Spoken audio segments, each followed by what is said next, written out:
If you look back into history, you'll see that it's usually pretty stupid, petty, and horrible. People basically just get murdered all the time for little to no reason, and it's just miserable for all involved. In the modern day, some countries are trying their best to make up for their horrible pasts and carve out a better future for their people, while others just don't really care.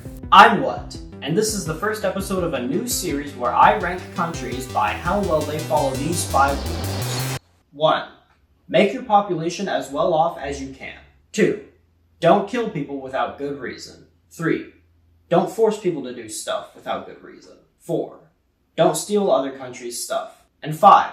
Donate whatever money you can spare to help people of other countries. All of these rules are meant to rank countries by how hard they work for humanitarian causes. So that's what the tier list orders them by, with S being the most humanitarian and F being the least. Alright, let's get into it. For this video, we're going to go over 5 countries: Canada, Mexico, Cuba, Haiti, and finally, the United States. First, Canada. Canada is a pretty well-off country, with a GDP per capita of around $53,000. Because of this, we can reasonably expect their living quality to be pretty high, and that's exactly what we see, with Canada having a Human Development Index of 0.927, putting them at 19th place in the world. What is the Human Development Index, or HDI? Well, according to the UN, the HDI is how long and healthily a country's people live, how well they're educated, and how good their living standards are. So it's generally a pretty good indicator of how not miserable it is to live in a country. So obviously having a higher HDI will reflect positively in my ratings. In fact, Canada's HDI is actually better than we would expect according to their GDP per capita, since their GDP per capita is only 27th place in the world, while their HDI is 8 spots ahead of that at 19th place. So they have a pretty heavy overperformance, which is good to see. To my knowledge, Canada isn't invading anybody right now, so they don't get dogged off for that. Also, they donate 0.27% of their GDP to foreign aid per year, which is a relatively good rate. Usually, people have the perception of Canada as just being a nice, friendly country. And so far, none of this really contradicts with that. However, for a very long part of its history, Canada carried out a pretty horrific campaign of ethnic cleansing and forced re-education towards their Indigenous populations, which ripped apart families, ruined lives, and destroyed cultures. They also purposefully spread diseases on occasion and would just outright murder people sometimes. So a really long history of terrible actions towards their Indigenous populations. In the present day, however, Canada has made pretty significant efforts to rectify these past injustices, with huge reparation packages totaling in the tens of billions in worth, which are meant to compensate the victims of these policies and to bring social services for the Indigenous populations up to par with the rest of the country.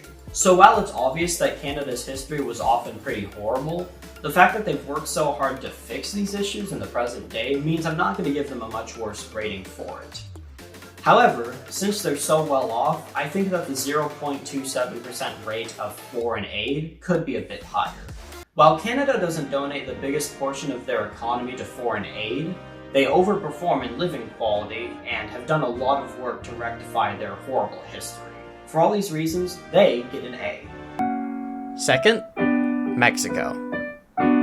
Mexico is generally considered a middle-income country with a GDP per capita of about $14,000, putting them at 68th place globally, with an HDI of 0.781, putting them at 76th place globally. While this is a mild underperformance in terms of HDI, I think it's excusable because Mexico clearly has a lot of issues with drugs and violence that contribute to that underperformance. However, the Mexican government has very often shown huge issues with corruption, meaning that a lot of the taxes that the Mexican people are paying are not going to improving their lives, which is obviously unfair. Since Mexico is a middle-income country facing huge domestic issues, it's not necessarily fair to expect any significant foreign aid to come out of the country. Accordingly, we don't see much coming out of there, and usually they are the recipient of foreign aid. Seeing as they have so many issues in their country, I think that's reasonable. Mexico really doesn't do anything special or terrible. They're poor enough that I don't really expect them to donate much, but not so poor that I'll give them a free pass for their corruption issues. Their GDP per capita and HDI are basically in line, so Mexico sits comfortably in C tier. Third, Cuba. This is a very interesting one. Cuba is one of the last communist nations on the planet, joined by North Korea and maybe China. Because of this, they have remained under sanctions by the United States for decades, even after the Soviet Union collapsed. This has contributed heavily to their pretty low GDP per capita of $8,000 per year.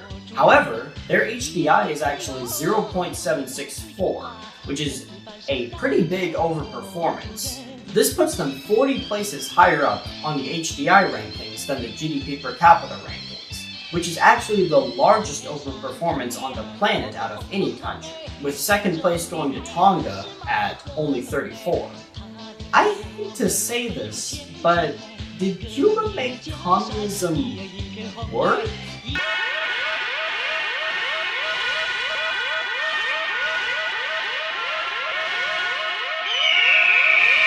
Seeing as Cuba is just a medium island nation under heavy sanctions by the primary global superpower literally next door to them, I think it's pretty reasonable to not expect any international aid to come out of the country. And that is what we see. However, in the past, they have refused international aid in times of domestic crisis, which has probably led to some deaths in the country. Which, according to my rules, isn't very cool. Also, Cuba is widely known for being pretty highly authoritarian. So while Cuba does have its issues, mostly with authoritarianism, I think they deserve a beating. Because even though they're a relatively poor country, they've managed to give their people a pretty high standard of living. And especially considering the situation they're under, I think that's pretty commendable. Good job, Cuba. Fourth, Haiti. Haiti is a pretty miserable country to be in. Their GDP per capita is the lowest anywhere in North or South America at around $3,000, with second lowest being Honduras at about $6,500. Their HDI is 0.552, placing both of their rankings at around 160th place. This is largely because when it became independent, France placed a huge debt burden on them for the privilege of revolting and not being slaves anymore, which took 122 years for the country to pay off, completely stunting any development throughout that entire century and a quarter. This has pretty much doomed them from the very start. I don't really know where to place them on this tier list because while their citizens are definitely suffering, it's really not the government's fault. So I guess I'll just put them here. Sorry, Haiti, you really deserved better. And finally, the United States. Right now, the United States has a GDP per capita of $81,000, putting it at 6th place in the entire world. However, its HDI is only 0.927, which is even lower than Canada's. This is pretty disappointing as it represents a pretty heavy underperformance from the United States. A big factor in this disparity is that the United States has much worse wealth inequality than Canada. This obviously causes a lot more misery for the roughly 90% of people who lose out because of it, and a relatively small amount of happiness for the 10% and especially top 1% that benefit from this situation. Additionally, the United States is present for or supports one side of many military conflicts around the globe. Some of these are pretty justifiable, like defending Russia from Ukraine or deterring... I meant defending Ukraine from Russia. I misspoke. Or deterring China and North Korea from attacking Taiwan and South Korea. However, sometimes these are a lot harder to defend and downright immoral, like the United States' complicit nature and supporting role in Israel's complete annihilation of the Gaza Strip. Also, like they do with Cuba, the United States often sanctions the countries that they don't like. Some of these are justifiable, like the sanctions it placed on Russia after invading Ukraine, but especially in cases like Cuba's, it seems pretty pointless to keep the sanctions up and almost malicious at this point. Additionally, the United States has a very similar history to Canada's of killing off and displacing their own Indigenous populations. The difference here being that while Canada has spent tens of billions of dollars on reparations, the largest reparations packages the United States has ever given out are $1.3 billion and $940 million. This is especially depressing, seeing as the United States economy is currently about 13 times larger than Canada's. Obviously, the United States also has invaded and overthrown quite a few countries to get all the land that it has today, like Mexico and Hawaii, which it hasn't done anything to apologize for either.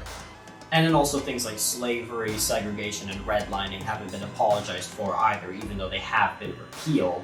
But just the repealing has left the African American community, especially, financially behind the rest of the country.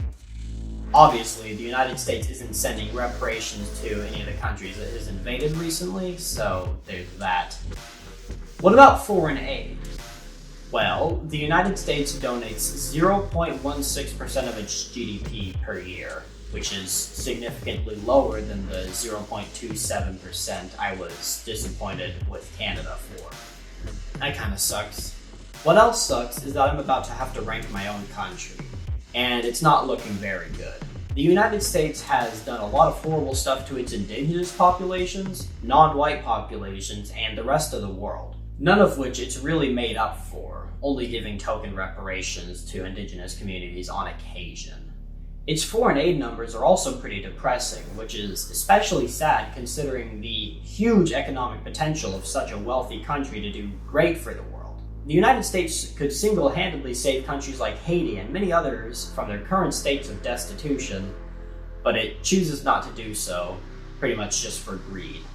The billions of dollars sent to Israel in particular, even after it's become clear that they're indiscriminately killing civilians, paint an ugly picture of a country with such great potential to do good for the world. The United States just barely ekes out a C here, solely because it does provide a pretty good living quality for the people that live there. So for this series, I guess the United States gets to serve as the dividing line between C and D tier. So yeah, those are our 5 countries for today. Like, subscribe, and tell me what you thought of my rankings in the comments below. Or you can tell me what region you want me to do next. Or if you want any new rules to be added that you think would make sense, comment it below.